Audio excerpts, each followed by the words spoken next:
Hello everyone, welcome to my YouTube channel. आज मैं आपके साथ जो शेयर करने वाला हूँ वो करने वाला हूँ total quality management, that is TQM इसे बोला जाता है इन शॉर्ट। आज हम जो बात करेंगे टोटल क्वालिटी मैनेजमेंट की, उसमें हम आज एक प्रोडक्ट को लेके, एक कंपनी को लेके बात करेंगे कि जब कोई भी कंपनी प्रोडक्शन करती है तो किस किस चीज़ का ध्यान रखती है जिससे वो अपनी टोटल क्वालिटी को मैनेज करती है, राइट। टोटल क्वालिटी मैनेज करना है, नॉट ओनली दी प्रोडक्ट। हमें टोटल क्वालिटी, जब हम टोटल क्वालिटी की बात कर रहे हैं तो जिसमें उसमें जो जो चीज़ें यूज़ होती हैं, यानी कि हमारी जो जो एसेट्स यूज़ हो रही हैं, जो जो हमारा रॉ मटेरियल यूज़ हो रहा है, हम सब पे पूरा पूरा ध्यान रखते हैं। चाहे वो हमारा रॉ मटेरियल हो, चाहे वो हमारा टाइम हो, चाहे वो हमारे एम्प्लॉयज़ हो, चाहे वो हमारा कोई भी फैक्टर हो, हमें सबका पूरा पूरा ध्यान रखना पड़ेगा, पूरी पूरी क्वालिटी का ध्यान करना पड़ेगा। तब हम टोटल क्वालिटी मैनेजमेंट की रीच कर पाएंगे, राइट। टोटल क्वालिटी मैनेजमेंट इसलिए बहुत ज़रूरी होता है कि जब भी कोई भी, जैसे मान लीजिए सर्टिफिकेशन, काफ़ी सारे प्रोडक्ट होते हैं जिन्हें सर्टिफाइड किया जाता है, राइट। तो सर्टिफाइड उनको जब भी किया जाएगा जब आप टोटल क्वालिटी मैनेजमेंट में पास हो गए, या उस सर्टिफिकेट की जो भी टर्म्स एंड कंडीशन होगी, जैसे ISO के काफ़ी सारे सर्टिफिकेट्स होते हैं, राइट। तो उनकी जब भी आप उनकी टर्म्स एंड कंडीशन पे या उनकी स्टैंडर्ड को मीट करते हो, तब आपको टोटल क्वालिटी मैनेजमेंट होता है। और जब आप टोटल क्वालिटी मैनेजमेंट का पूरा ध्यान रखोगे, तब उस सर्टिफिकेट की जो वैल्यू है या जो स्टैंडर्ड है, तभी आप उनको मीट कर पाओगे, right. So what is total quality management? Let's see. Total is the control of all transformation process of an organization to best satisfy customer needs in the most economic manner। ठीक है। So total quality management वही होता है जहाँ हम अपनी employees की, जहाँ हम अपनी रॉ मटेरियल की, जहाँ हमारी प्रॉपर फिनिश गुड्स को, जब हम टोटल क्वालिटी को कंट्रोल करके चलते हैं, एंड यूज़र को, कस्टमर को सेटिस्फेक्शन होता है उस प्रोडक्ट से, तब हम बोलते हैं कि हमारा जो प्रोडक्ट है वो टोटल क्वालिटी मैनेजमेंट को मीट करता है, यानी कि टोटल क्वालिटी को मैनेज करता है, right. So it's aim to hold all parties involve in the production process accountable for the all over quality of the final product और सर्विसेज। मैंने आपको जैसे ही बताया, इसमें हम सारी चीज़ें देखते हैं। What is production all over, है ना। प्रोडक्शन में क्या क्या चीज़ें लगती हैं, मशीनरी होती है हमारी, है ना, रॉ मटेरियल होता है, एम्प्लॉयज़ होते हैं, लेबर्स होती है। वो सारी चीज़ों को हम नापते हैं, तौलते हैं, उनको पूरा पूरा जज करते हैं, उसमें इन्वॉल्वमेंट दिखाते हैं, ठीक है। उसके बाद हम टोटल क्वालिटी मैनेज कर पाते हैं। अच्छा, टोटल क्वालिटी मैनेज ही क्यों करें?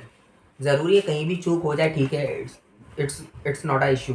नहीं, अगर उसमें इशू आ गया, अगर प्रोडक्शन आपका थोड़ा सा भी गड़बड़ा गया, तो क्या होता है, जो भी सर्टिफाइड होते हैं, जैसे मैंने आपको बताया, ISO में क्या होता है कि एक बाहर की जो पार्टीज़ रहती हैं, एक थर्ड पार्टी आप बोल सकते हो, वो आपके प्रोडक्ट को चेक करनी आती है। जब आपका प्रोडक्शन चेक होता है ना, तो उसमें होता है कि कुछ खामियां निकल आती हैं। आपने लोकल में भी सुना होगा कि अरे वहाँ पे रेड पड़ गई, वहाँ पे छापा पड़ गया, है ना। क्यों पड़ गया? क्योंकि उन्होंने जो प्रोडक्शन किया उसमें कहीं न कहीं रॉ मटेरियल जो था वो लो क्वालिटी का यूज़ किया, जिससे प्रोडक्शन जो फाइनल गुड निकला वो कहीं न कहीं इश्यू आ गया। और माय डियर फ्रेंड्स, आप हमेशा ध्यान रखना कि जो टोटल क्वालिटी मैनेजमेंट होता है ना, वो छोटी कंपनीज़ भी करती हैं और बड़ी कंपनीज़ भी करती हैं। अगर मैं छोटी-छोटी कंपनीज़ की बात करूँ, जैसे आपने काफ़ी बार देखा होगा, आपके लोकल मार्केट में ही देखा होगा, जो स्वीट्स की शॉप होती हैं, जहाँ दिवाली का टाइम आता है, फेस्टिवल टाइम आता है, तो उनके सैंपल्स आते हैं और वो फेल हो जाते हैं, जस्ट बिकॉज़ ऑफ कि उन्होंने जो प्रोडक्शन किया है ना, उन्होंने रॉ मटेरियल वगैरह कुछ गड़बड़ ले लिया, राइट। अगर मैं आपको बात करूँ, बेबी जॉनसन एंड जॉनसन एक कंपनी है जिसका आप देख रहे हो कि इतना वायरल हो रखा है वो, इस टाइम इतना उसका, कह सकते हैं इतना केस न्यूज़पेपर में आप देख सकते हो, इतनी न्यूज़ आ रही है कि उसका जो बेबी पाउडर रहता है, वो उसमें इतना इशू आ रहा है कि लोगों को, बच्चों को कैंसर हो रहा है, बेबी को कैंसर हो रहा है। Y so? बिकॉज ऑफ कि कहीं न कहीं प्रोडक्शन में वो कहीं न कहीं लैक ऑफ है।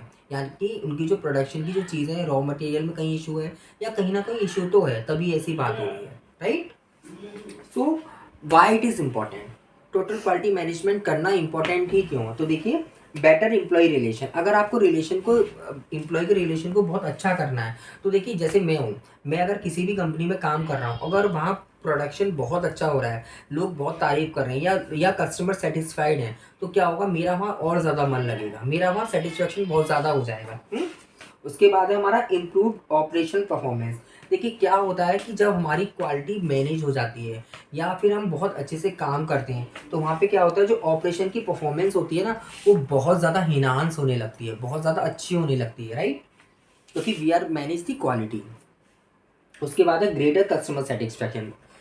देखिए सबसे मेन चीज़ तो यही है ना?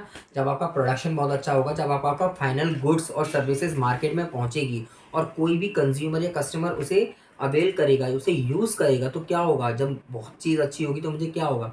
मुझे सैटिस्फैक्शन होगा, और कस्टमर सैटिस्फैक्शन ही प्रोडक्ट सक्सेस का सबसे बड़ा गुरु मंत्र है या सबसे बड़ी चीज़ है। उसके बाद है हमारा create good corporate culture, very best. देखिए जब हमारा प्रोडक्शन बहुत अच्छा होगा, टोटल क्वालिटी मैनेज होती रहेगी, जब आपका कस्टमर सेटिस्फेक्शन होता रहेगा, तो क्या होगा? एक गुड कल्चर इन्वायरमेंट। देखिए क्या होता है ना, जैसे मान लीजिए कि कहीं भी प्रोडक्शन हुआ, कहीं भी से रॉ मटेरियल आया, और जब फाइनल गुड एंड सर्विसेज बनती है ना, उसमें कोई ना कोई खामियां रह गई है ना, तो ऊपर से नीचे तक का जो मैनेजमेंट होता है, यानी कि आपका टॉप मैनेजमेंट हो गया, मिड लेवल मैनेजमेंट हो गया, लोअर मैनेजमेंट हो गया। टॉप वाला मिड से बोलेगा, मिड वाला लोअर से बोलेगा, और वो लोग क्या करेंगे? एक दूसरे की गलतियाँ निकालेंगे। वो कहेंगे अरे मैं तो उस टाइम था ही नहीं, अरे इस प्रोडक्शन पे तो मेरा कोई रोल ही नहीं था, अरे मेरी कोई गलती नहीं है, हमने तो सारा काम सही कर, रॉ मटेरियल ही खराब था, मैनेजर ने रॉ मटेरियल ही कहीं से जो मंगाया वो गलत मंगा दिया है। टॉप मैनेजमेंट मिड लेवल से कहेगा, mid level management top management से कहेगा। सो एक दूसरे को क्या करेंगे? वो लेग पुलिंग करेंगे, एक दूसरे की टांग खींचेंगे, और आर्गुमेंट बहुत होगा, तो वहाँ पे क्या होगा? कल्चर अच्छा नहीं बन पाएगा। बट अगर आप टोटल क्वालिटी मैनेजमेंट करते हो तो क्या होता है कि आपका कॉर्पोरेट कल्चर बहुत अच्छा बनता है ना? तो सेटिस्फेक्शन सब जगह हो जाता है। कॉर्पोरेट में भी आपका सेटिस्फेक्शन बहुत रहेगा एम्प्लॉइज़ को, वो बहुत सेटिस्फाई रहेंगे अपनी जॉब से। प्रोडक्शन वाले अपने में खुश रहेंगे कि हम प्रोडक्शन बहुत अच्छा कर रहे थे, are very satisfied and very happy. ऐसे ही कस्टमर हैं, और जहाँ कस्टमर सेटिस्फेक्शन है, एम्प्लॉय सेटिस्फेक्शन है, तो फॉर श्योर आपकी क्या होगा? आपकी मार्केट में एक इमेज बनेगी, इमेज पॉजिटिव इमेज बनेगी कि अरे उस कंपनी का प्रोडक्ट तो बहुत अच्छा है, customer are very happy and delight, है ना? So this is all about the total quality management. Total quality management बहुत इंपॉर्टेंट रोल है जिसे हमें मैनेज करना चाहिए। अच्छा दूसरी चीज़, इससे इन सबसे किस चीज़ पे फ़र्क पड़ेगा? आपकी इंक्रीज़ होगी इफ़िशिएंसी, है ना? आपका प्रोडक्शन इंक्रीज़ होगा, आपकी कॉस्ट कम होगी, है ना? आपका प्रॉफिटेबल बिजनेस होगा, है ना? आपका रिवेन्यू हाई हो जाएगा, आपका एम्प्लॉय रेट बहुत अच्छा हो रहेगा। तो सबसे ज़्यादा इन पे जो फ़र्क पड़ेगा वो हाई इंक्रीज़ होगी आपकी एफिशिएंसी, जिस जिस चीज़ में एफिशिएंसी होनी चाहिए वो इंक्रीज़ हो जाएगी, है ना? So this is all about total quality management. I hope कि आपको क्लियर हुआ होगा ये टॉपिक। अगर कहीं भी कोई डाउट रह गया है तो प्लीज़ आप मुझे कमेंट बॉक्स में ज़रूर बताइए। Thank you.